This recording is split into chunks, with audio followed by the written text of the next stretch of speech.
Good afternoon. Welcome to the Thurston County Board of County Commissioners meeting for Tuesday, August 31st, 2021. My name is Ty Menser, Chair of the Board. In the boardroom is the Vice Chair, Commissioner Gary Edwards, and Commissioner Carolina Mejia. To her right is the County Manager, Mira Chavez. It's 2:01 p.m., calling this meeting to order. We're going to begin with the Pledge of Allegiance to be led by Vice Chair Edwards.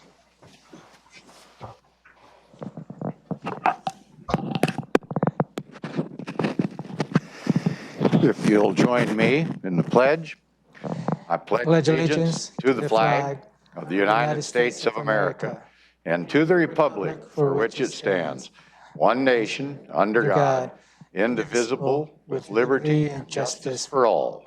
Thank you. Thank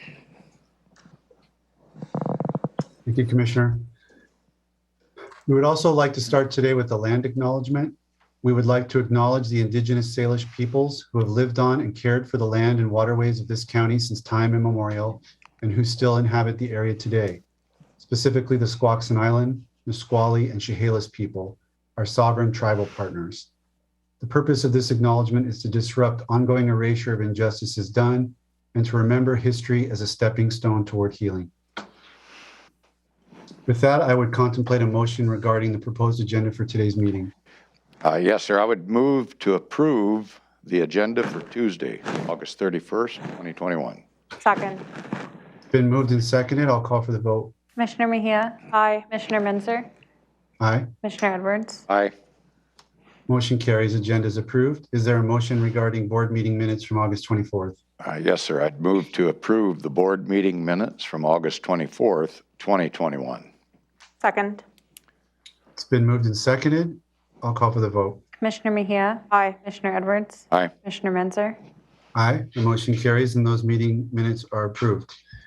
Next is a series of presentations we have today, starting with the Washington State Auditor of the Year Award. And I know we have a esteemed guests in the audience, and I'm going to turn it over to the county manager to just kind of set it up. And we're very proud to host this today. Yeah, and thank you, Commissioner. It is my pleasure to introduce Ms. Kim Wyman, Washington Secretary of State, where she will be presenting our own Thurston County Auditor Mary Hall with the Washington State Auditor of the Year Award. Thank you very much.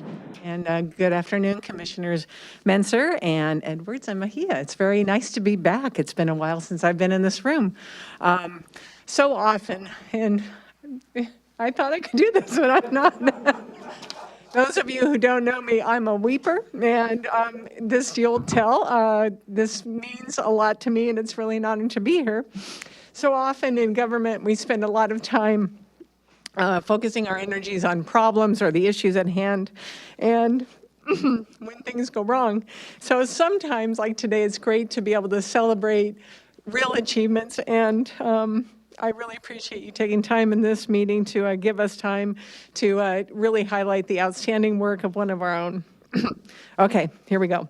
It's an honor to be back here in the courthouse to formally present the 2021 Auditor of the Year Award to Thurston County Auditor Mary Hall. We first presented this award to her at the annual conference for the Washington State Association of County Auditors, but we felt it was really important to do it here in her home office, not necessarily, well, it's hometown is right. And this way too, her staff and colleagues can also join in the celebration. So one of the best parts of my job is getting to recognize the achievements of county auditors across the state. And for the past 20 years, the Office of the Secretary of State has been selecting and honoring one auditor each year for their outstanding achievements. What each county,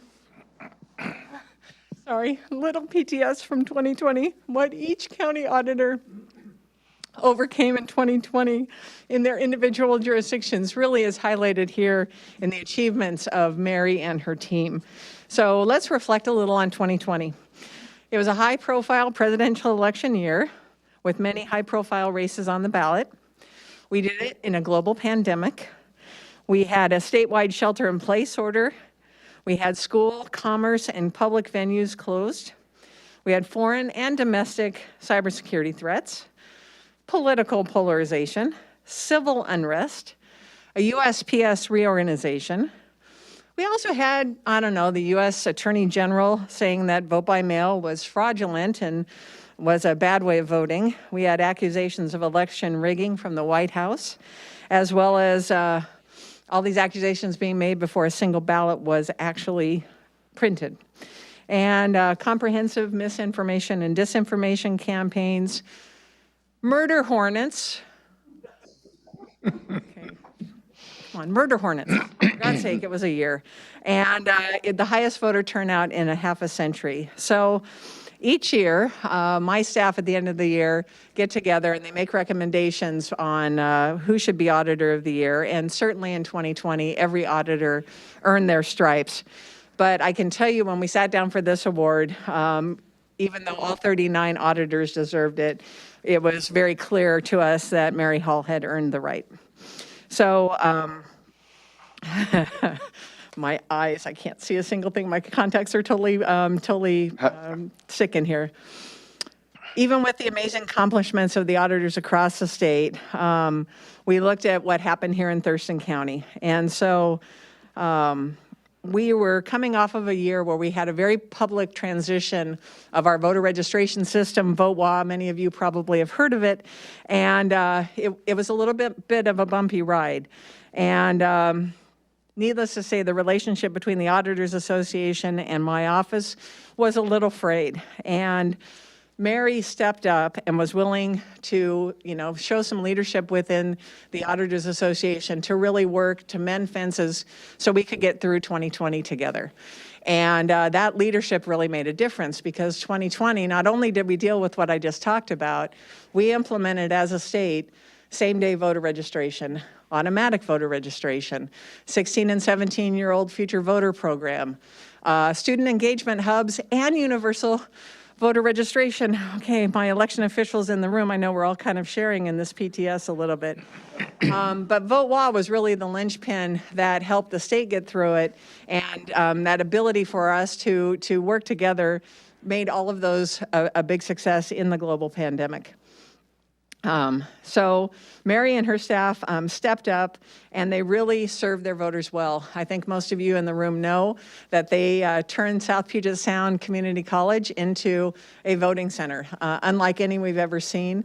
Voters were able to drive through. I think your staff had hazmat suits on and they had the little grabber things so that there was no contact. And voters and staff and all of the volunteers that worked for Mary were able to do it in a safe way. And I think that that's really a real testament to the leadership she showed and the innovation that her staff was able to implement, I know with the full support of the county commissioners. So Thurston County really just shined, and it was because of Mary's leadership. So I would like to invite Mary Hall up so I can read this plaque to all of you. Secretary of State, County Auditor of the Year, presented to Mary Hall, Thurston County Auditor, in recognition, this was so good, and appreciation of your outstanding service to elections in Washington State. Congratulations. Thank you. There you go. Okay, we got to do the, okay. I haven't cried this much in this room in a long time.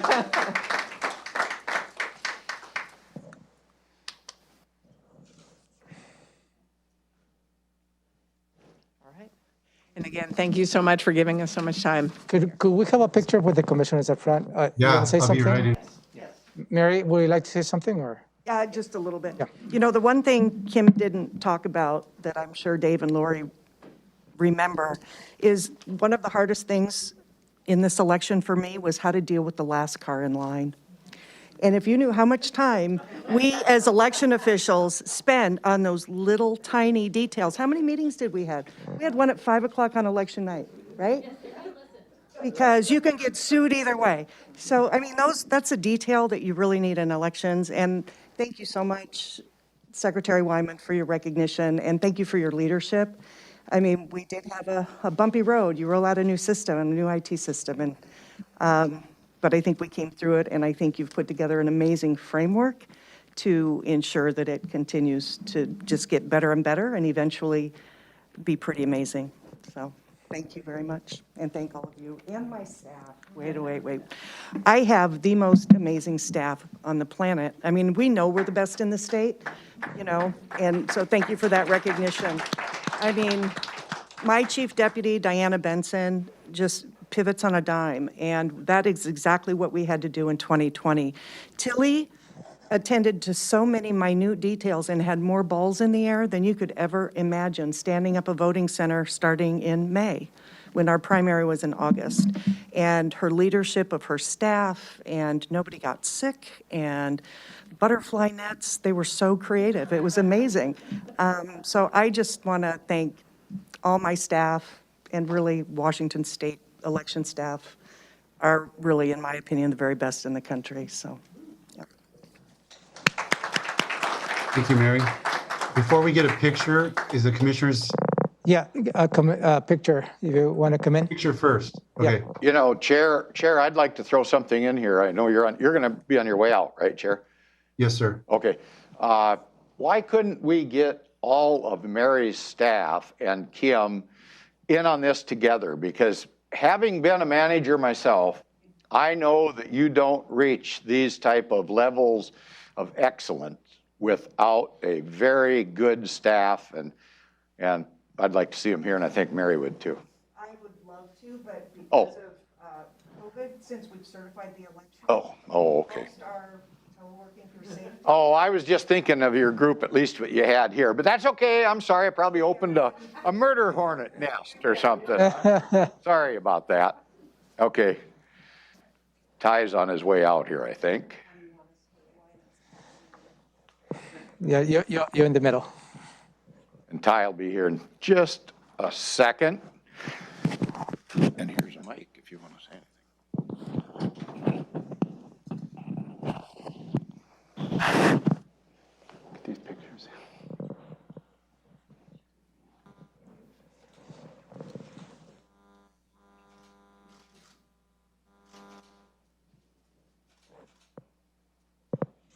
Can't even shake it. I'll go back up and let the commissioners say anything if they want to. Oh, I already did. That's all right. Okay. I almost messed it up for the chair.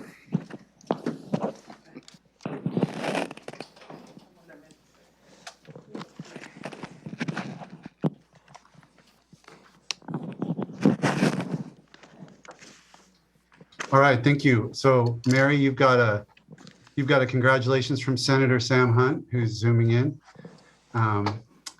Appreciate that. And Commissioner Mejia, did you have anything you want to say? Just congratulations. I was a candidate last year, and the whole mess that was 2020. And as a candidate, I had all my trust in the auditor and just her work, her thorough work. And I've gone through the ballot processing center, and it's such a real sight to see just how democracy works. And I have all my trust in Mary and her running that elections department, because she continues to do amazing work year after year. So thank you, Mary. Thank you too, Mary. I just wanted to say I'm really proud of you and honored to serve with you. For the citizens of Thurston County, elections, enough has been said about that. The election in Thurston County was smooth, and it was in a difficult year. The work you do to expand voter access is really important to me. I'm proud to be in a state that's trying to make it easier for people to vote, not more difficult. And you're on the front lines of that with the state legislature and local practices here in Thurston County. We're very proud of all of those things. And Senator Hunt has been part of that too. So, and our team, Lori Dolan, Jessica Bateman. And then of course, people shouldn't forget that auditor is not all about elections. As Mary always says, it's the what do you say? It's the kitchen, the utility drawer. Knife. Yeah.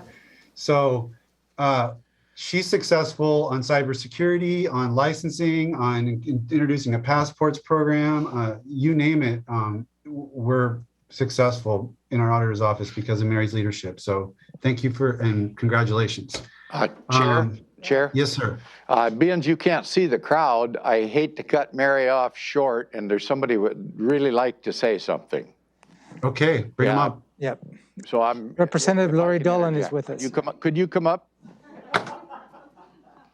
Let us know who's talking and what's going on. Nobody can not see you. You got a mask I'm on. learning about hybrid meetings right now because we could be into hybrid meetings soon. And you can get on the agenda quicker from Zoom than in person. So it's good to know that for our work too. I'm delighted to be here today. Senator Hunt is here. As you know, he chairs the State Government Committee in the Senate, and I've been on the State Government Committee in the House for the past 5 years.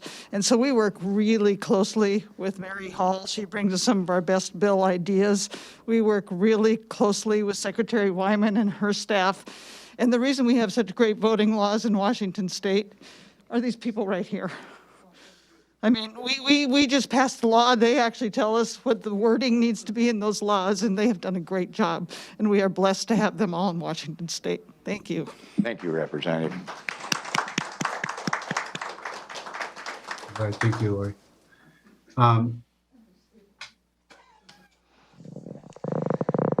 Thank you all so much, and thank you, Mary.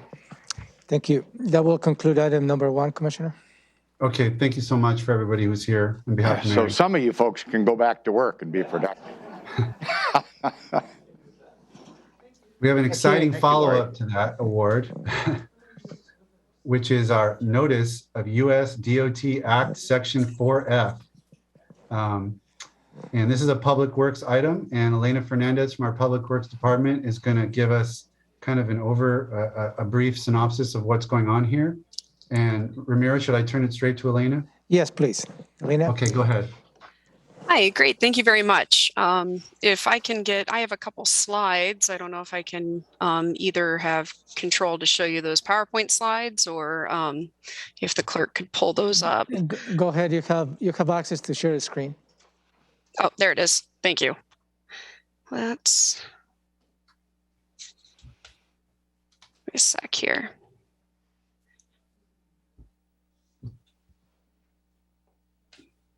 Alrighty.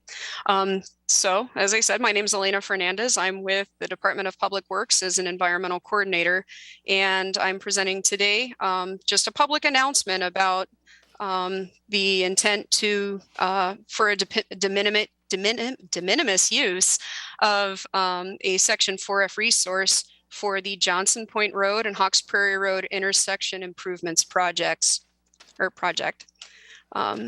So Public Works is advancing the design of the Johnson Point Road and Hawks Prairie Road intersection improvement project. This number is CP number 61364. The project will construct a single lane roundabout and pedestrian facilities to improve mobility and safety. The project will improve sight distance and street lighting to address the safety at this intersection, as well as improving mobility by reducing traffic congestion and improving traffic flows for vehicles and pedestrians in this area. Currently, construction scheduled to begin spring of 2024. So a little bit of background on the US DOT Act, Section 4F. This was passed in 1966 and codified in Chapter 23 CFR Part 774. Section 4F of the Act protects publicly owned parks, recreation areas, wildlife and waterfowl refuges, and public and private historic sites from being incorporated into transportation networks. It only applies to transportation projects receiving federal funds from the US DOT agencies, and that includes the Federal Aviation Administration, Federal Transit Authority, and the Federal Highway Administration, or FHWA. So for a de minimis use, or minimal with no adverse impacts, use of a Section 4F resource, public outreach is required by FHWA and the Washington State Department of Transportation, or WashDOT, Local Programs Office. So this is purely an announcement to satisfy that public outreach component required for a de minimis use determination of a Section 4F resource under DOT Act Section 4F. So this project occurs adjacent to the Woodland Creek Wetland Preserve, which is a property protected by Section 4F. This property is a Thurston County owned and managed wildlife preserve and wetland preserve. This 68-acre preserve contains habitat for migratory birds, waterfowl, fish, and other aquatic species. The proposed project will require the acquisition of about 444 square feet of the Woodland Creek Wetland Preserve to complete the roundabout construction. This qualifies as a de minimis use of the Section 4F resource, comprising only 0.014% of the preserve's total area. The acquisition will not encroach on wetlands within the parcel. Rather, work will occur in previously disturbed areas on the existing shoulders, paved areas, and uplands. Again, this is just a public announcement to satisfy those requirements set forth by FHWA and WSDOT. And that's all I have. So if you have any questions, I'm free to take any questions. Commissioner Mejia, any questions for Elena? No questions. Thank you. Commissioner Edwards? Well, I don't have any questions. I'll just make a comment. You think you could pull this off with Stillicum and Marvin by any chance? Okay. That's an inside story. Thank you very much. Elena, on the top of the roundabout, the little piece that kind of extends into where the treed area, what is that? Let me pull that up. We hadn't seen this diagram this morning. Okay, so that's a driveway access to that private property that would otherwise be made inaccessible by the roundabout. If you have questions, you can contact the project manager as well. That's Ryan Blazer, with engineering questions. So his number is, or his email is Ryan, RYAN.Blazer, BLASER @co.thurston.wa.gov. Okay, thank you. I think we're good to go. Thank you. The final presentation this afternoon is an emergency services led proclamation for National Preparedness Month. And we have Kurt Harden, our emergency services director, here to introduce the proclamation. Good afternoon, Commissioners. Kurt Harden, Director of Emergency Services. I'm here requesting that the Board of County Commissioners proclaim September as National Preparedness Month. In 2021, National Preparedness Month theme is Prepare to Protect. Preparing for disasters is protecting everyone you love. National Preparedness Month is recognized each September, and it provides an opportunity to remind us that we all must prepare ourselves, our families, neighborhoods, now and throughout the year for disasters and emergencies. We've broken it down into weekly themes. Week one is make a plan. We want people to ensure they have a plan, and they also rehearse that plan so they know what's expected of them. Week two is build a kit, build a disaster kit. I've shared that my disaster kit, I tested out during the pandemic, lacked coffee. So make sure you also ensure that you test your disaster kit as well. Week three is a low cost, no cost preparedness. In other words, you can put a disaster kit together on a monthly process, and we have literature on how to do this so it doesn't cost a lot of money. And then week four is teach youth about preparedness. We must ensure that our kids understand about preparedness and readiness.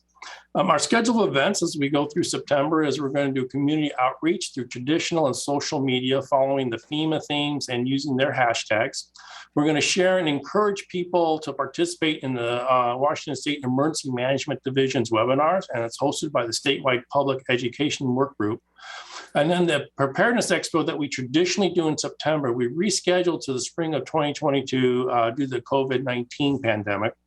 But we're also going to conduct Zoom meetings with neighborhoods. We're going to conduct a map your neighborhood training through Zoom, which we've done in the past. And I'm going to encourage everyone to learn more at the emergency management website. And that website is www.thurstoncountywa.gov. And then go to departments at the top and select emergency management. Or you can also call us at 360-867-2800. And we have a great emergency management staff that's willing and able to reach out and help people. And so, subject to your questions, Commissioners, I just ask you to proclaim September as National Preparedness Month. Okay, any questions for Kurt or Anything the board before we get to the proclamation? Kurt, I do have one, sorry, I just jumped in. Where will the events be listed? Will they be listed on the website, Facebook? They'll be listed on social media. They'll also be listed on the website and how to sign up for them. Perfect, thank you. Okay, Commissioner Edwards? No comments. Just want to thank Kurt for his leadership, and I'm prepared to do a proclamation. I'm ready as well. Go for it. National Preparedness Month.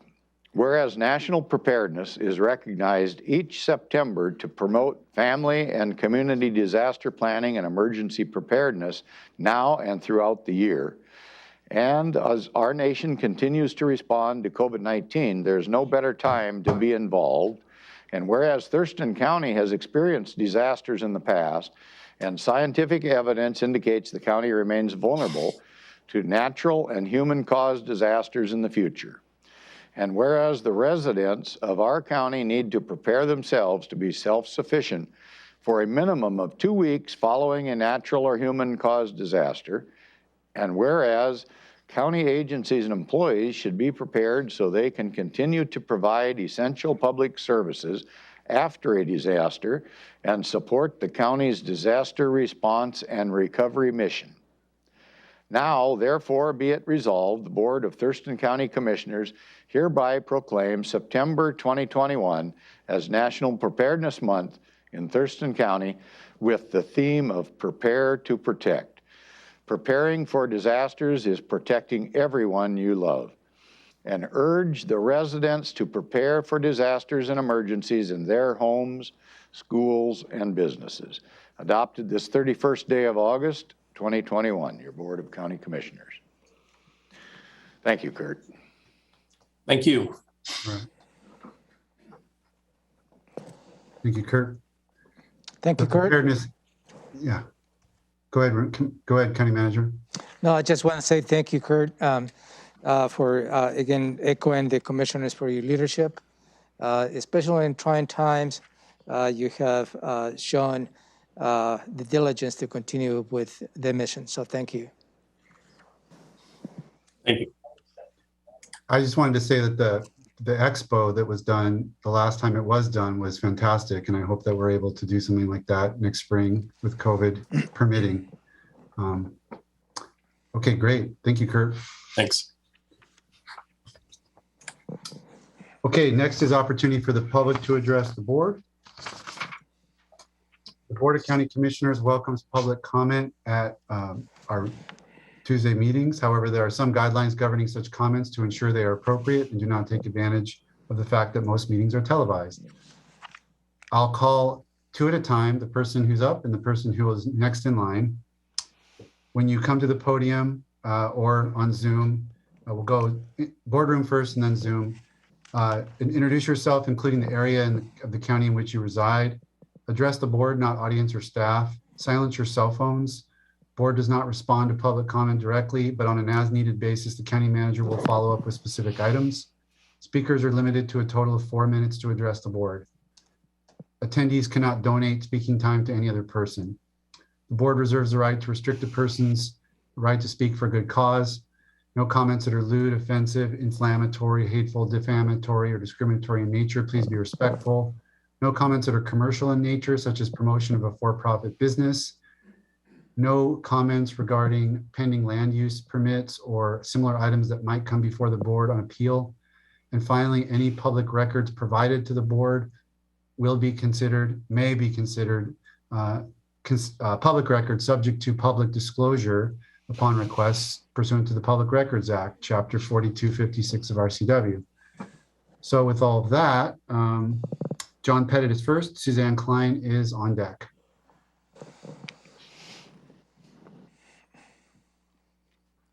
Good afternoon, County Commissioners. I'm John Pettit. I live out in East Olympia off Rich Road. Earlier today, I provided you with a packet of documents. I believe it was actually 3 pages, and I was told by the county manager that he's going to not provide some of that to you. I'm afraid to think that we've entered a time that now we can have censorship for what you're allowed to see. But that kind of ties in with part of what my public comment was going to be about and is about. My first sheet is to make a suggestion that the county needs to perhaps consider having a county budget advisory board.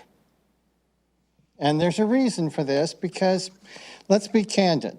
None of the BoCC members have expertise in accounting or budgeting. You are all lay people of different professions and different things, none of which was directed in the accounting world. Now, a county advisory board, they could review and validate the estimates of revenues. They could review and validate the estimates of expenditures. They can provide an unbiased perspective of accounts and funds. They can provide insight as to debt management and bonding, and they can build confidence in the county's finances and needs to the public, because it's not just you getting certain data from certain county employees. In the world of numbers, every number is absolute and fully explainable. Of course, I say that, but I'm not sure that's necessarily the case when I took a look at the budget. I'll try to speed up a little bit. I gave you another sheet, which is not a connotation towards demeaning towards any of you, but it was a question about, are you a useful idiot? Now that sounds like a harsh term, but a useful idiot is defined by Cambridge Dictionary as a person who is easy to persuade to do, say, or believe things that help a particular group or another person politically. And if you blindly accept the estimates of the Thurston County General Fund that you've been given repeated different copies of over the last number of months, then I guess I would say you're a useful idiot. But I'm going to explain that just a little bit more now. So in the third sheet, which I provided to you, which is a copy of your current latest sheet, or a portion of it, of your latest sheet of the budget figures that you've been provided for estimate purposes. But there are certain facts that just occur, and I'm going to give you a few examples real quick. Your previous sheet that you had done on May 13th of 2021, just a few months ago, for 2022, the estimated property tax revenue would be $45,045,000. Somehow, between that time and this time, it's gone up to $46,061,000. Property tax is very defined how you get and determine what it's going to grow by. You just don't throw another $1 million onto it. As far as the sales tax, at that time, back then, it was estimated at $24,204,000 for 2022. Well, that's not enough because we want to show more money. So we now estimate it at $26,950,000. Every figure needs to be able to be explained, and these are just totally unexplainable. In short, I'm going to give you another one that's kind of a real good question mark. You have money in your current one of $2,054,000 and another $1,300,000 for the Blake decision. But you know, you show the income in, but you don't show any income out. It's making your county general fund balance as you carry year to year completely unpredictable, and it's a non-reliable stuff. Don't be a useful idiot and just trust people that they give you all the right figures. Thank you. Next is Suzanne Klein. On deck is Esther Cronenberg. Hello, I'm Suzanne Klein, and I'm here today as a Black Lake District resident and co-chair of Citizens for a Clean Black Lake to submit a petition signed by residents of the Black Lake District to dissolve the Black Lake Flood Control District as per RCW 8536220. The Black Lake District Board have made it very clear that their interest in Black Lake is strictly for recreational purposes and has nothing to do with flood control. Their website states the purpose is to keep lake water clean of weeds that prevent lake enjoyment and damaged boats and watercraft engines. Boat owners at Black Lake represent a minority of the people who live in this district, yet their voice is the only ones heard when actions to measures the lake considered public comments are left out of their meeting minutes. This undemocratic situation shuts out the majority of people in the district whose interests extend beyond recreational boating to larger issues of environmental stewardship and the protection of water, resources, and wildlife. A 2013 survey conducted by the county found a large majority of people around Black Lake most value the natural environment and scenery. 69% of respondents said they were concerned about water quality in the basin and saw the greatest risk as urban development, stormwater runoff, and septic systems. Boating was not even mentioned. Last summer, at the request of the 3 boat owners of the board on the Black Lake Flood Control District, the commissioners approved a $1.4 million bond to pay for an alum treatment of the ongoing problem of toxic algae. The alum treatment is done and all of the $1.4 million is spent. At best, this treatment will last long enough for the shoreline owners to pay it off for the next 20 years with unknown environmental consequences. But prior promises about the longevity of these treatments suggest that it is much more likely the expected effects of the alum will wear off years before the bond is repaid, leaving these shoreline owners and only these shoreline owners stuck with paying for the consequences of pollution whose causes extend far beyond lakeside boundaries. Is it right or democratic that the high cost be borne solely by shoreline owners without any vote? The county has known since the 2015 Guiding Growth Healthy Watershed study that faulty septics and stormwater runoff are the primary causes of pollution at Black Lake. The county has never meaningfully addressed these issues. In fact, soon after the $1.4 million alum treatment, high levels of E. coli and phosphorus were found in 3 streams flowing into Black Lake. Yet the county has allocated no resources to take care of this. As we stated this summer, that money would have been much more wisely spent assisting homeowners to repair their septics. Black Lake residents are also concerned about the Please wrap it up, man. use of toxic chemicals. The original vegetation control plan of the district authorized herbicide use for 2 years to follow by mechanical harvesting. The measures being used by the Black Lake Flood Control District to clean up the lake's algae blooms and to create pathways for boats through the aquatic vegetation are at best stopgap measures, and Black Lake is owned by the state of Washington on behalf of all the citizens of the state and comes under the State Shoreline Management Act. Thus, all the state's residents have an interest in the health of this lake.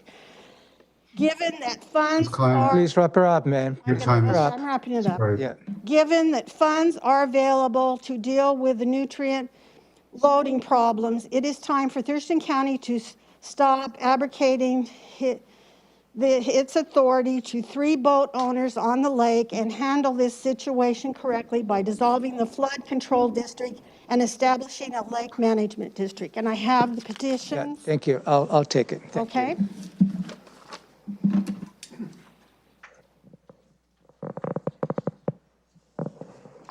Next is Esther Cronenberg, followed by Phyllis Booth.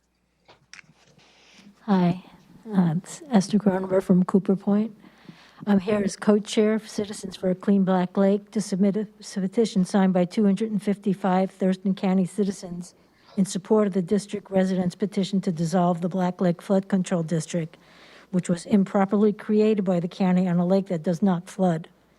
We also request the commissioners to create a lakes management district in accordance with RCW 3661, which is the law that the state legislature expressly enacted to address the problems of water quality present in lakes like Black Lake and others around the state. The current 3-member Black Lake Board has kept the lake clear of noxious weeds and algae for the purposes of recreational boating. However, because it only represents a special interest group of boat-owning lakefront property owners, it does not and never will have the vision, expertise, or legal authority to manage an increasingly challenged, complex lake ecosystem of such vital significance to the entire county. Black Lake isn't just a little small landlocked lake with a few houses on the shore. It's the largest lake in the county. The Black Lake Basin comprises 5,000 acres.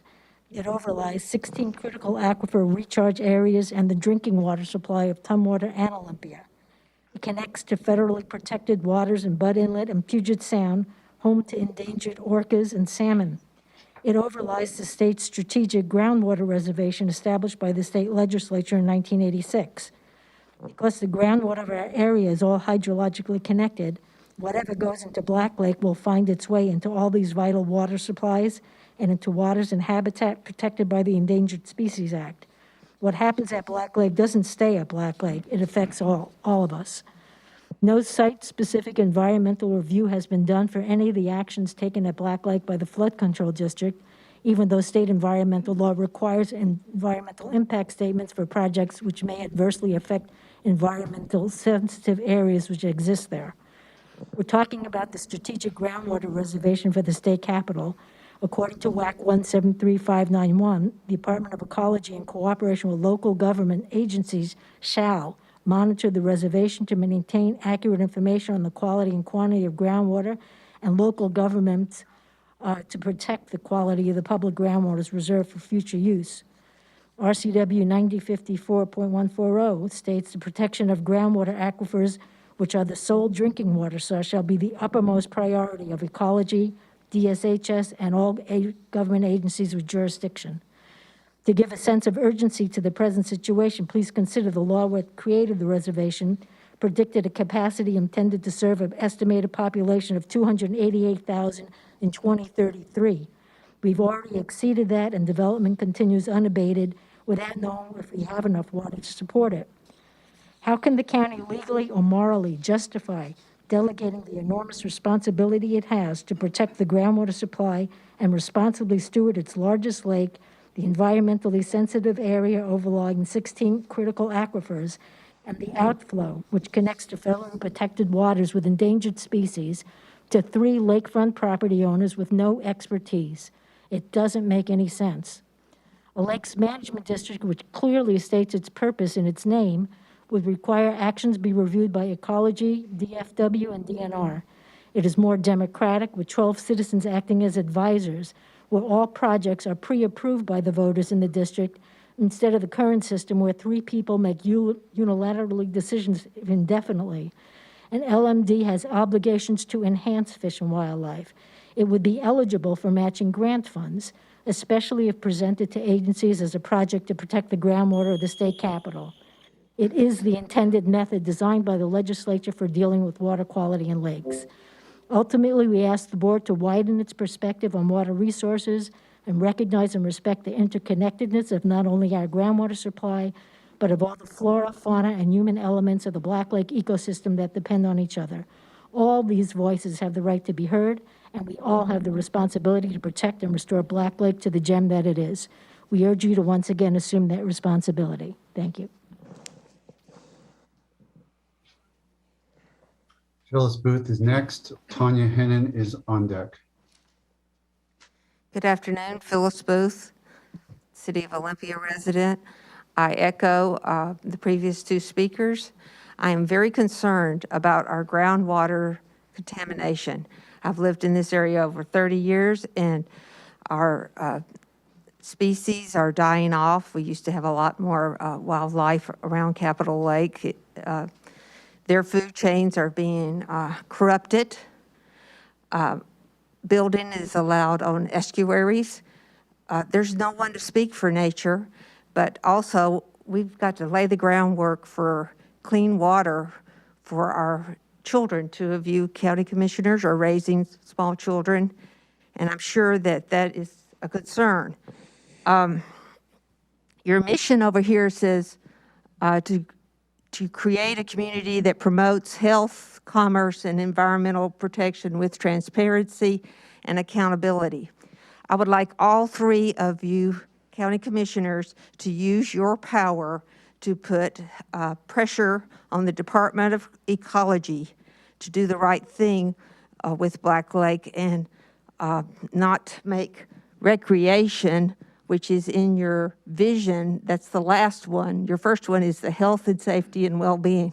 And I appreciate your emergency procedure suggestions. And one of the things I'm going to add is I want leaders who take clean water very seriously.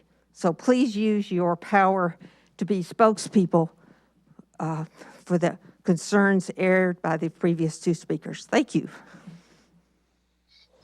Thank you, Ms. Booth. Tanya Hanan is next, and that's the end of my sign up. We'll check the boardroom and then go to speakers on Zoom. Hi, my name is Tanya Hanan. I'm an Olympia resident on the east side, and I came here today to encourage you to exercise your councilmatic option to pass a local housing levy, or in short, to create a Thurston County Home Fund. The need for low-income housing in our community is at a crisis level, so I appreciate you taking the time to hear public comment today and considering action this fall. As a residential real estate agent, I understand deeply how important it is for people and families to be able to put down roots in a community. In the process of buying and selling homes, people are stressed. They're in the middle of transition, but at the end of that process, when I'm working with them, they've stabilized their situation in a new home, and they have the means to do this. But housing is a universal need for everyone. Being and staying housed is at the core of that stabilization, and it is even more critical than ever for our Thurston County residents that have the very least. Housing is a stepping stone to health, both mental and physical. It's a stepping stone to employment, for kids getting the most out of their education, and more. Staying housed prevents a host of other issues that are actually more costly for the county to contend with as well. As a resident of the Lower East Side of Olympia, living close to downtown, I see every day that there's clearly not enough housing to take care of the many unhoused in our area. I've seen over the past few years that while Olympia takes steps to address homelessness, they're at the center of a county-wide problem that keeps growing. With Olympia's Home Fund, nonprofits like Interfaith Works have moved swiftly to create a plan, leverage their dollars for greater value, and have broken ground on housing that we can tangibly see already this year. Thanks to Oldie's Home Fund and the wealth of expertise and study at that all our local governments have been putting into the crisis of low-income housing in the county, we don't need years and more time to plan. We have data and information now to really hit the ground running. I know that as a county, we're coming into funds to address homelessness to prevent eviction through the increase with the document recording fee on home sales. I advocated for the passing of that legislation too. But costs for land, construction work, and materials continue to rise, and the sooner we act, the more cost-effective we can be, and the more dollars we have to leverage at the state and national level, while other communities are still planning and organizing. Thank you again, council members, for taking the time to listen to everybody today. This is my first council meeting as a Thurston County resident, so it's very exciting. Please do also consider at minimum taking some time to get more public comment this fall. And I hope you get the chance to vote yes on passing a housing levy so we can all get to work. Thank you. Thank you. Welcome to the county board meeting. All right. Yeah, I think we anyone else in the room? have, Greg, you'd like to? Thank you, Commissioners. I'm Gregory Mo. I live in Northeast Thurston County. Last Friday, the Thurston County Realtors Association had a government affairs meeting, and Commissioner Mejia was our guest. And I'm here to thank her for giving a very informative, comprehensive review of what's happening in Thurston County to help solve the housing shortage that we currently have. Sounds like plans are being made to address the permit system, the approval process, and fees. So I do thank you for that, Commissioner Mejia. Thank you.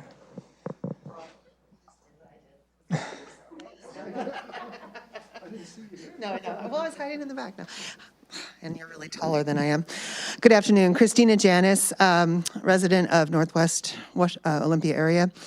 Just wanted to second Greg's comment. We really appreciated the interaction and just the status and where everything's at. We're looking forward to the Shoreline Master Program updates and drafts and public comment period. We shared that with all the masses of our membership so we can get that out because we too live, work, and play here in Thurston County. And we also just kind of, as you mentioned in our meeting last week, is we want to be involved. So we want to be at the table. If you have questions, special task forces, I know we have 3 realtors right here in the room right now today. So we definitely want to be active in our community and help to solve the situations that we find ourselves in. So thank you very much. Thank you.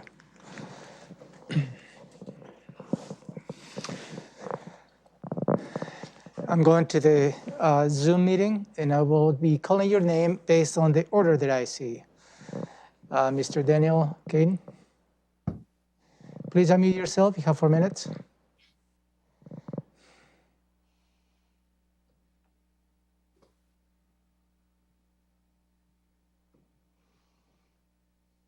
All right. Can I be heard? Yep, go ahead, sir. 4 minutes, sir. Go ahead. All right, thank you very much. Good afternoon, commissioners. My name is Danny Cadden. I'd like to share thoughts on the proposed Thurston County Affordable Housing Sales Levy. I speak as someone who's been deeply involved in homeless and affordable housing issues locally for many years. Although I'm here today in a purely individual capacity, I will mention that I served for 8 years as the executive director of Interfaith Works, and I participated in many consultative bodies, including the Housing Action Team of Thurston Thrives and the county's Hazardous Weather Task Force and the steering committee for the Olympia Home Fund campaign. Through this work, I gained an invaluable vantage point and perspective on the daily struggles of providing emergency services to people living on the street, as well as the challenges of moving forward on permanent supportive housing solutions. We were always focused on supporting housing solutions for the most vulnerable, for the hardest to house, and from the public's perspective, the highest or most frequent utilizers of emergency services. Now, to succeed at this in a county of our size, we need to have all available tools in our proverbial toolbox and not over-depend on partners from King County and beyond, as appreciated and necessary as they may be. The City of Olympia Home Fund was the first out of the gate and has proved its essential value as a key source of leverageable funds for urgently needed building projects and flexibility for emergent service needs.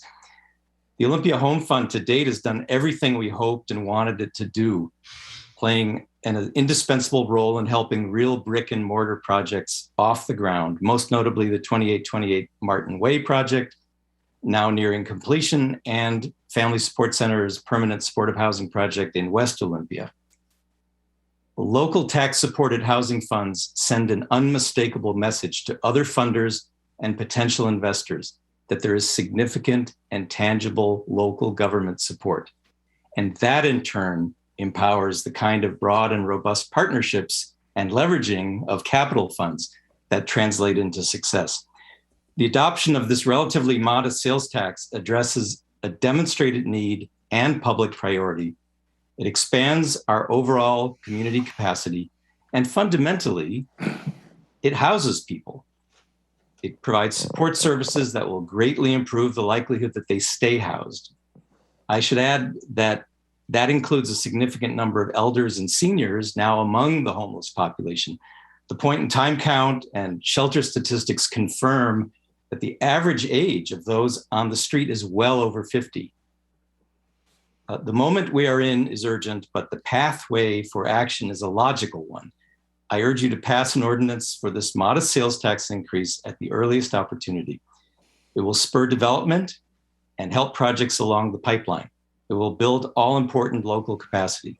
A locally controlled, flexible fund will move our county forward as we work together, public and private sectors, to address these social and economic challenges. And I do thank you for your leadership and patience on this issue. It's a lot of details and trends to follow, and it rests on you to make prudent decisions. And I hope one of those will be to pass this ordinance. Thank you. Thank you, sir. I think that just about cover today's public testimony, sir. Thank you, Ramiro. Let's move on then to the county manager's update, item 2. Yeah, thank you. I'd like to just follow up a comment that Mr. Pettit made last week related to the requirements of wearing masks or face coverings in a public setting. And this is the result of the governor for the state of Washington amending the order number 20-03, which he was signed into law on August 19, 2021. On page 3 of that order include exceptions to general face covering requirements. The bullet number 3 under that section reads as follows. While this for those individuals who do not need to wear a face coverings in public settings. While working alone indoors, a person is working alone if they are isolated from interactions with others and have little or no expectations of in-person interruptions. Examples include a sole occupant in an office with a closed door who is unlikely to be visited. And I believe today the exercise in that particular part of the order, Commissioner Menser and Robin Campbell in the Zoom meeting. So I'd like to follow up on that. It provide clarification on that matter. That's all I have for you. Okay, if that's it for county manager update, we've got 5 items on the consent agenda. Any requests for discussion or pulling an item from the board? No, sir. Okay, then I'd be ready for a motion on that.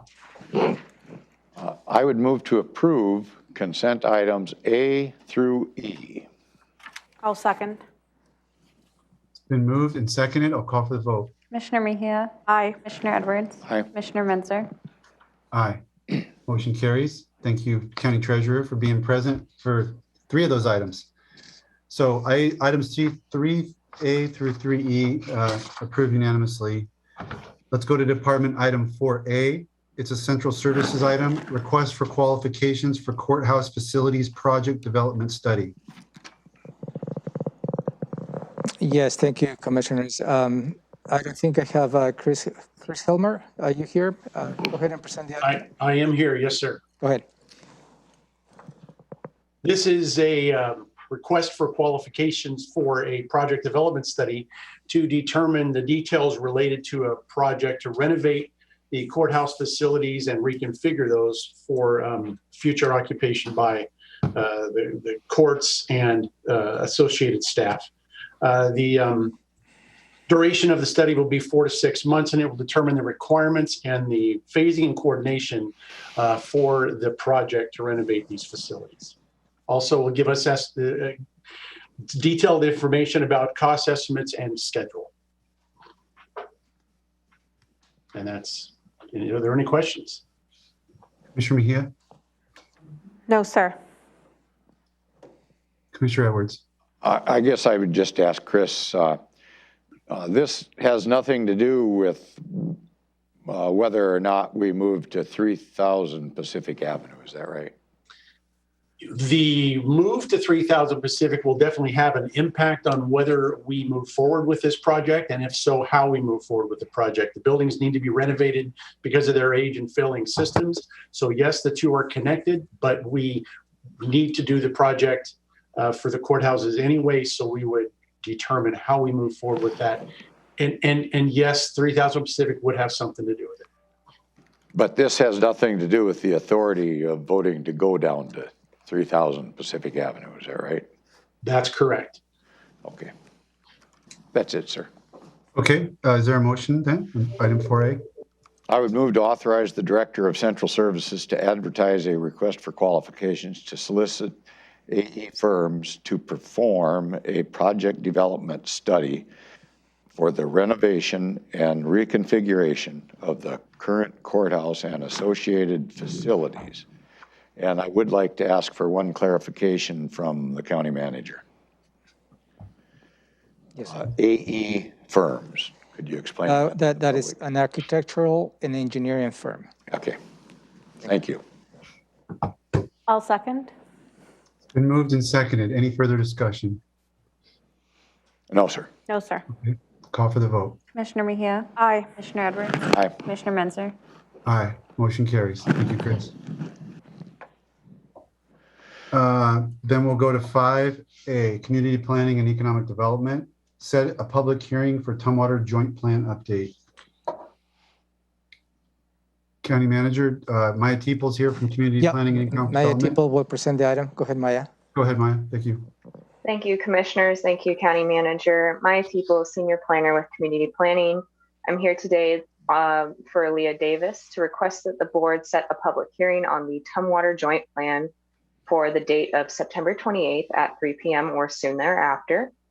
And as a matter of background for the record, this proposal is included on the 2020-2021 Official Comprehensive Plan Amendment docket and is numbered item number CPA-1.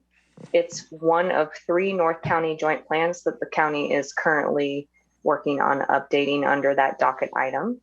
And the joint plan provides a framework to guide future development in the urban growth area and also provides a framework for a more transparent transition from rural to urban development for citizens that live within that area.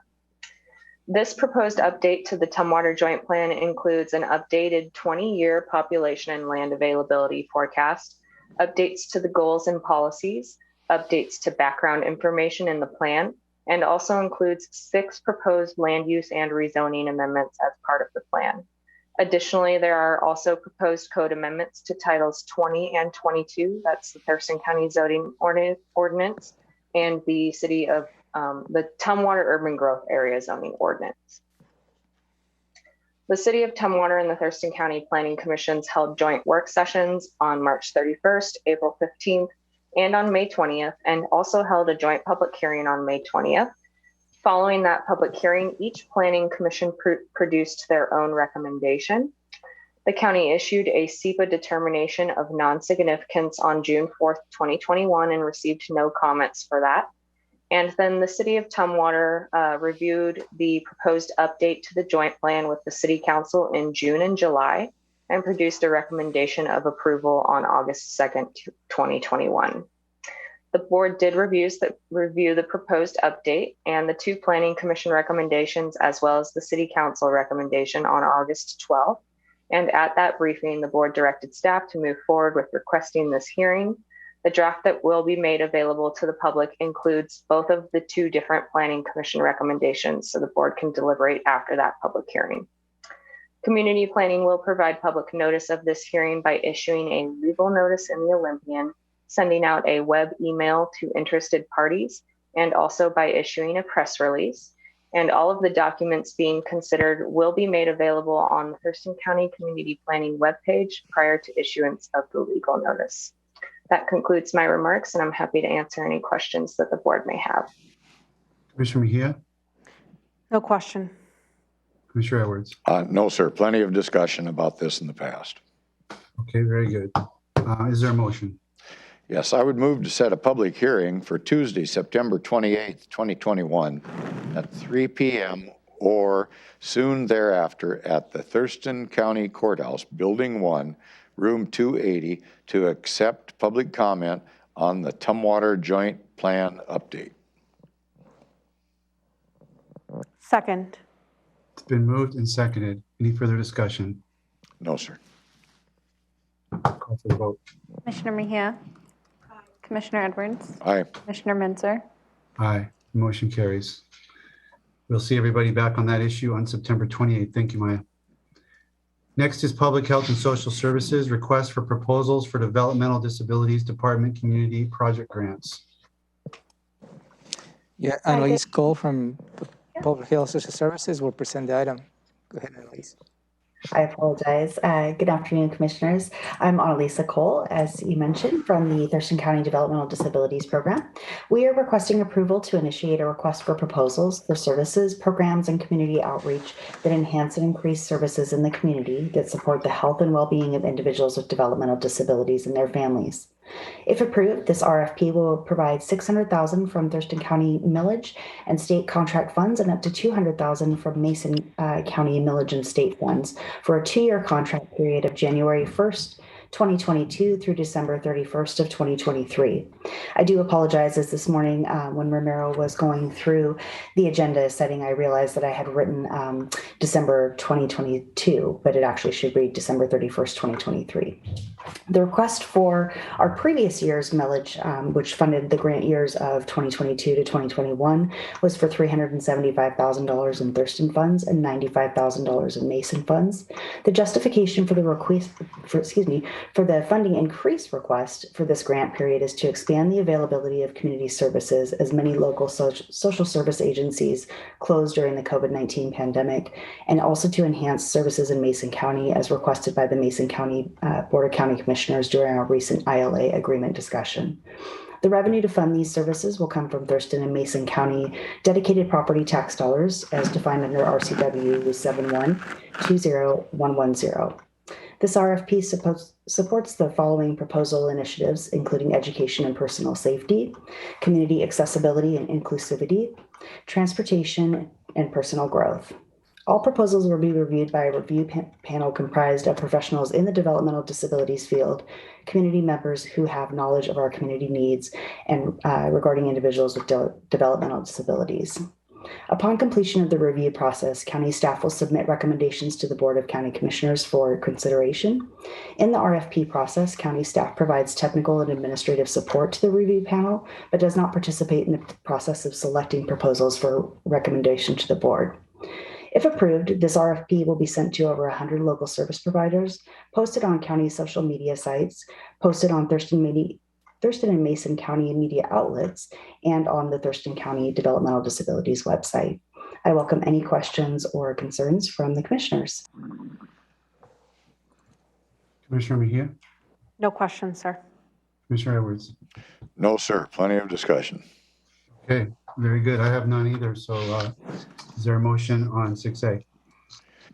I would move to authorize the Director of Public Health and Social Services to issue a request for proposals for the initiation of the 2022-2023 Thurston Mason Developmental Disabilities Community Project grants.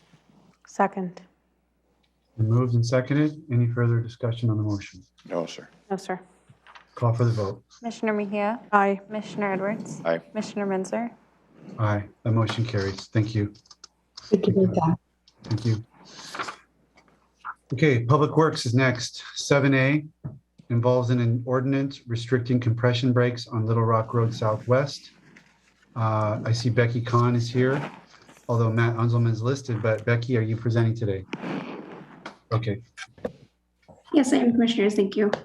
go ahead. I'm Becky Kahn, a civil engineer in the Traffic Department of Public Works. And a public hearing was held on July 20th to hear public comment on an ordinance which would restrict the use of compression brakes on 2 county roads.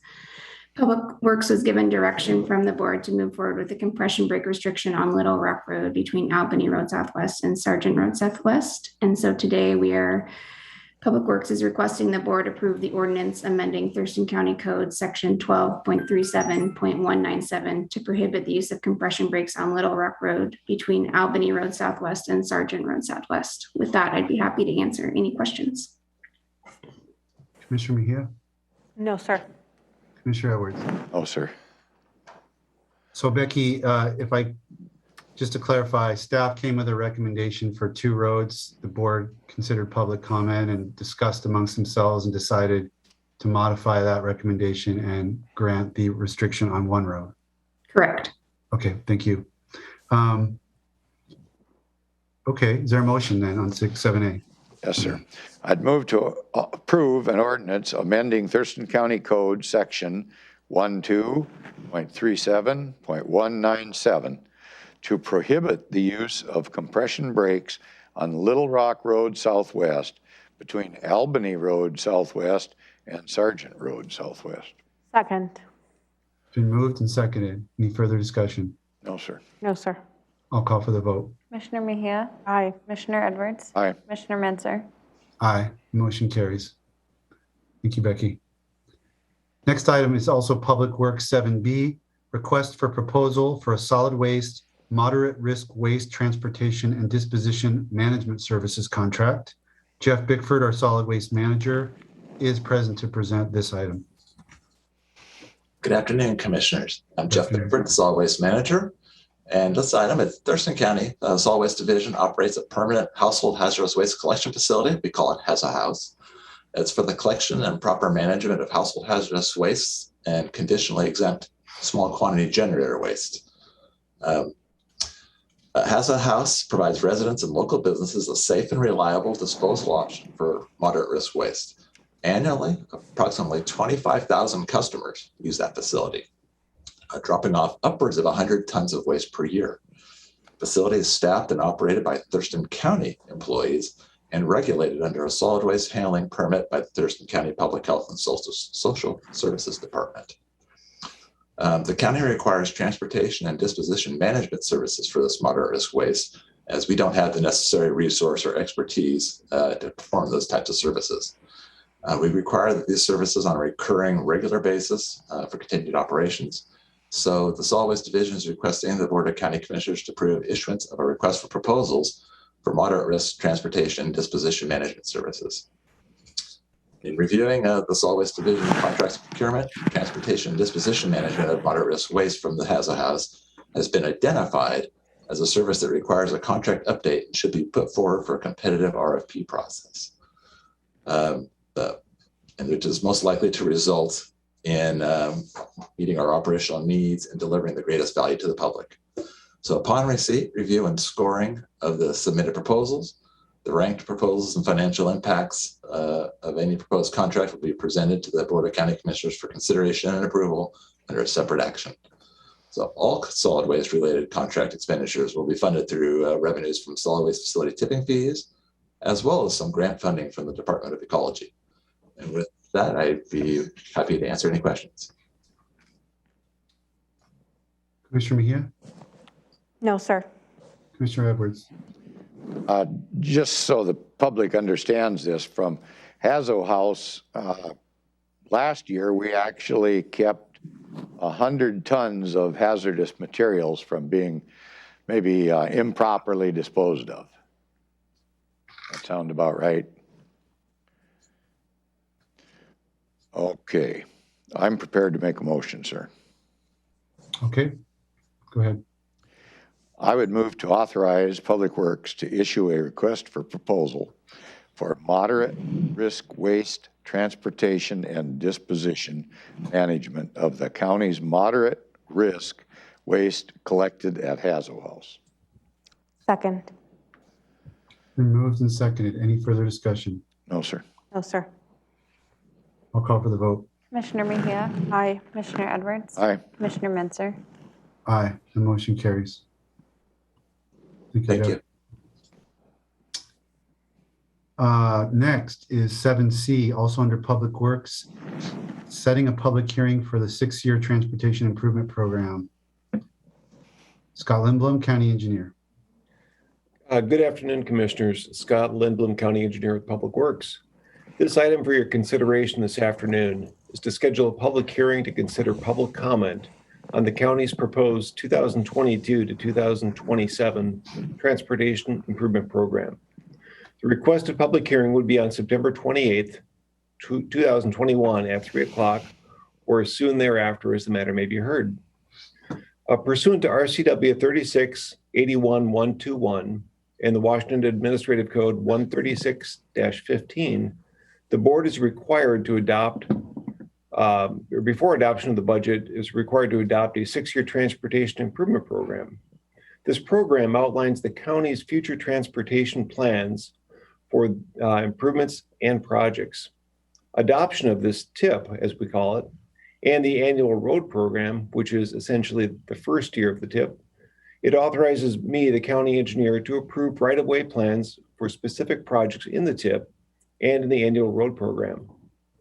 Including projects in the TIP also allows Public Works to seek and be eligible for funding and proceed with work on projects where funding is available. The proposed program continues to be qualified upon the availability of financial support and is one which is minimal given the needs of the county. This draft TIP was presented to you in a briefing on July 21st of this year. This proposed program will also be made available to neighboring jurisdictions, community groups, and the local business community, and will be posted in the Public Works website. In addition, notice of this hearing will be published in the Olympian on September 2nd and 9th. This 6-year TIP is in alignment with the county's strategic plan and meets Initiative 6, proactively shape a strong, diverse economy that provides equitable access to opportunity, and Initiative 8, to support robust and well-maintained infrastructure systems for a thriving economy. And I would welcome any questions you might have. Questions for the county engineer? Commissioner Mejia? No, sir. Commissioner Edwards? No, sir. A lot of study on this one too. Yep. Large binder of information for the public that would like to tackle it. Okay, then is there a motion? I would move to set a public hearing for September 28th, 2021 at 3 p.m. or as soon thereafter as the matter may be heard in room 280, building 1 of the Thurston County Courthouse, 2000 Lake Ridge Drive, Southwest, Olympia, Washington, to formally receive testimony and consider the proposed 6-year transportation improvement program for the calendar years 2022 through 2027. Second. It's been moved and seconded. Any further discussion on this motion? No, sir. No, sir. I'll call for the vote. Commissioner Mejia? Aye. Commissioner Edwards? Aye. Commissioner Menzer? Aye, the motion carries. Thank you, Scott. Okay, moving on to item 8A, a Sheriff's Department item, resolution for body scanner with thermal scanner. Go under Sheriff Ray Brady to present. Good afternoon. Good afternoon, Commissioners. Earlier this year in 2021, the board approved the purchase of a body scanner for use in our jail here at the Sheriff's Office. Safe and secure operations of a jail facility require the elimination of the introduction of contraband and weapons into our facility. To mitigate the introduction of contraband, our staff would perform pat searches and strip searches. Both of these types are very labor intensive and involve close contact between our jail staff and the inmates, which can increase the potential risk of spreading COVID-19. The purchase of this body scanner will allow for social distancing and it will enhance that searching capability. So our staff, after the purchase was approved, did quite extensive research on these scanners. They visited many different facilities here throughout Western Washington and selected a scanner that they feel is the best fit for our needs. And this request today is the authorization for a resolution to allow the Sheriff's Office to use the United States General Service Administration, also known as GSA, to authorize the purchase of this scanner. So I'd be happy to answer any questions that you may have today. Questions for Under Sheriff Brady? Commissioner Mejia? No, sir. Commissioner Edwards? Under Sheriff, this money is coming from where to make this purchase? I believe, if I'm correct, this is funding that will come from the ARP funding that was provided to the county from the federal government. Okay, thank you very much. I saw Robin nodding her head. Okay, thank you. All right, then is there a motion? Yes, sir. I would move to approve the resolution authorizing the purchase of a body scanner with thermal scanner through the United States General Service Administration and authorize the Thurston County Sheriff's Office to purchase the body scanner for an estimated cost of $204,120. I'll second. It's been moved and seconded. Any further discussion on the motion? No, sir. So I'll call for the vote. Commissioner Mejia? Aye. Commissioner Edwards? Aye. Commissioner Menzer? Aye. The motion carries. Very good. Thank you. Thank you, Commissioner. Okay. Last substantive item is 9A Superior Court 2021-2022 Superior Court Treatment Services Contract. Sabrina Craig, one of our program managers, is here to introduce this item. Good morning. morning, or good afternoon. Good afternoon. The Superior Court is requesting that the board approve the Superior Court Treatment Services contract with Pierce County Alliance and authorize the court to execute this contract with 2 subsequent one-year renewals at the agreement of both parties. This treatment services contract is a little different than our contracts in the past. This is not only for the DUI drug court program, but it's also for services to the Family Recovery Court program. The funding for this contract specifically is through the Criminal Justice Treatment Account. All other services are going to be funded through Medicaid, and so will and or third-party insurance. And so specifically the funds in this contract are the Criminal Justice Treatment Account funds for the DUI drug court eligible folks. Contract covers services across all 3 funding services, enables the provider to provide services under all of those funding sources. However, the county will only be funding or directly funding the services under Criminal Justice Treatment Account. Questions for Sabrina from the board? No, sir. No, sir. Okay, is there a motion?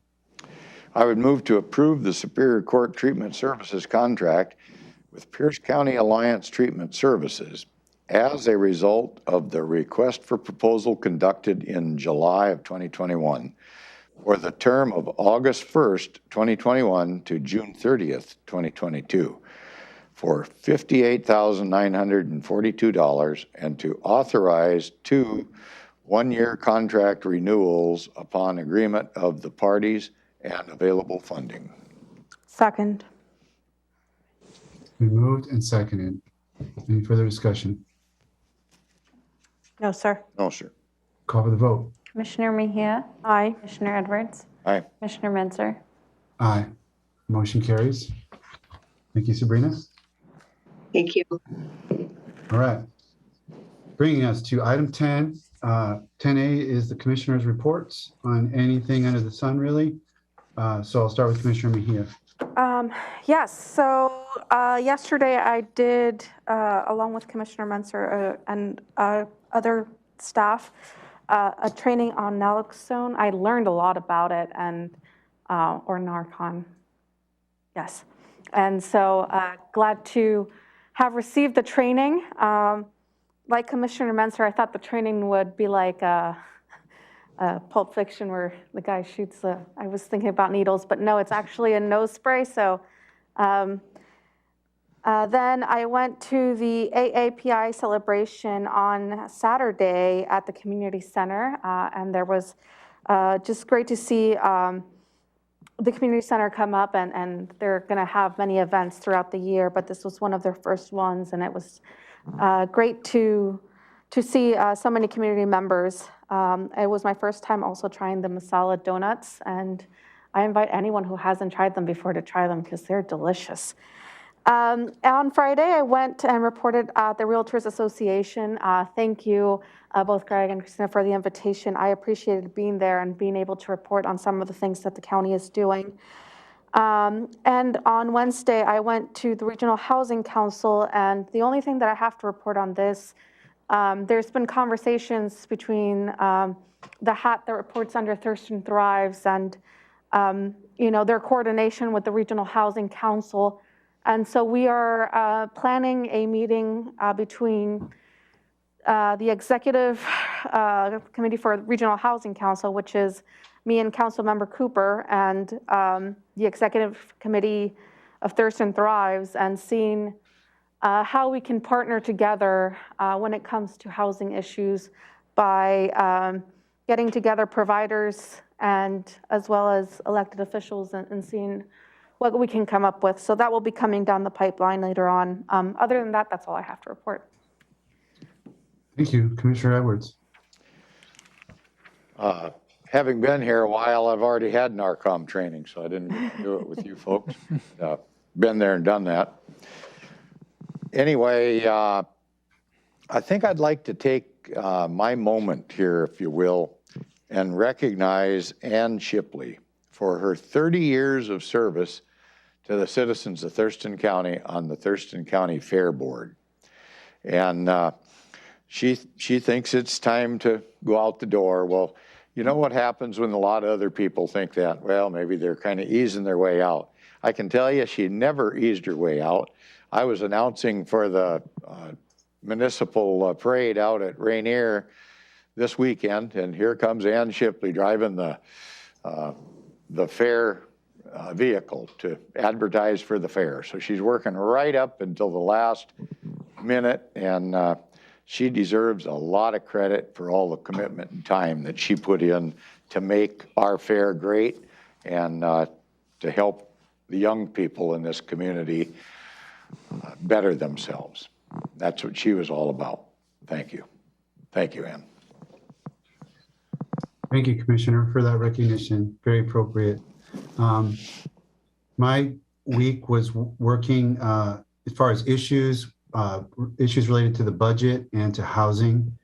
As far as meetings, Thursday I attended the broadband access team meeting to see what they're working on. This is led by our economic development manager, Jenica Machado, who's working with PUD, the Squally Tribe, Port, various stakeholders on how we can start to build a better broadband network to serve our rural communities. Chehalis Basin Partnership was Friday, and we're going to be asking the Department of Ecology the $350 portion of the well fee that gets charged to folks that want to drill a well. That money's being held by Ecology, and it's supposed to be put back into the basin for implementation of projects. So we're asking for that to be released back to the Chehalis Basin for projects that we're working on to try to enhance stream flow and mitigate for the impact of permit exempt wells. And then yesterday, the naloxone training was interesting to me. It wasn't anything like, as Commissioner Mejia said, it's nothing like Pulp Fiction. You will not have to jam a needle down into someone's heart. It's very simple and very useful to know how to do that. Today is International Overdose Awareness Day, and there's an event happening right now down at Percival Landing until 6:30, spreading information and awareness about this issue. So people can go down there. Need an excuse to get outside today, or any day, but especially right now, we need excuses to get outside. You can go get some information and become aware of this event. I was pleased to be able to participate in that training that our public health department gave. And that's what my button's about here. I point the wrong way in Zoom. My button here today on the Zoom is about naloxone saving lives. So, and we've had an example of that right here with county staff in the last year where that happened on county property, and one of our county staff that had the appropriate training ended up saving somebody. So that's really important. So with all of that, I'll turn it to the county manager for item 10B, review of our combined schedule. Yeah, thank you, Commissioner. Let me walk you through your combined schedule for the next 2 weeks, considering the next week board meeting, which is September 7th, has been canceled. So starting today at 4 o'clock, you have been invited to participate here outside of the building 1 at the courthouse on the Thurston County Auditor's Pie in the Face. That's a fundraiser with the Little Red House School. And our own public works director was the winner of the fundraiser, so she will be delighted to receive that particular award this afternoon. Also at 5:30 this afternoon, you have been invited to participate on the Healthcare Champions Award ceremony, and that will be located in the Olympia Country and Golf Club here in Olympia, where our own Keely Myrna will be honored for her efforts related to our homeless population. Wednesday, September 1st, tomorrow, you will have at 10:30 the opportunity to welcome new county employees. 1:30 in the afternoon, tomorrow, September 1st, you have a briefing related to water and sewer construction and materials standards update. Follow 2 o'clock with the water and sewer utility code updates. Those items are related. Thursday, September 2nd, at 10 in the morning, you have your regular commissioners check-in. An agenda will be posted 24 hours in advance. And at 1 in the afternoon, you have your regular Superior Court update. Moving on to Monday, September 6th, the courthouse in the county is closed in observance to Labor Day holiday. September 7th, at 9 in the morning, you have your regular agenda setting where you will be reviewing the agenda for the Board of County Commissioners meeting of September 14th. And at 11:30, our Assistant County Manager, Robin Campbell, will give you a preview of the 2022-2023 biennial budget.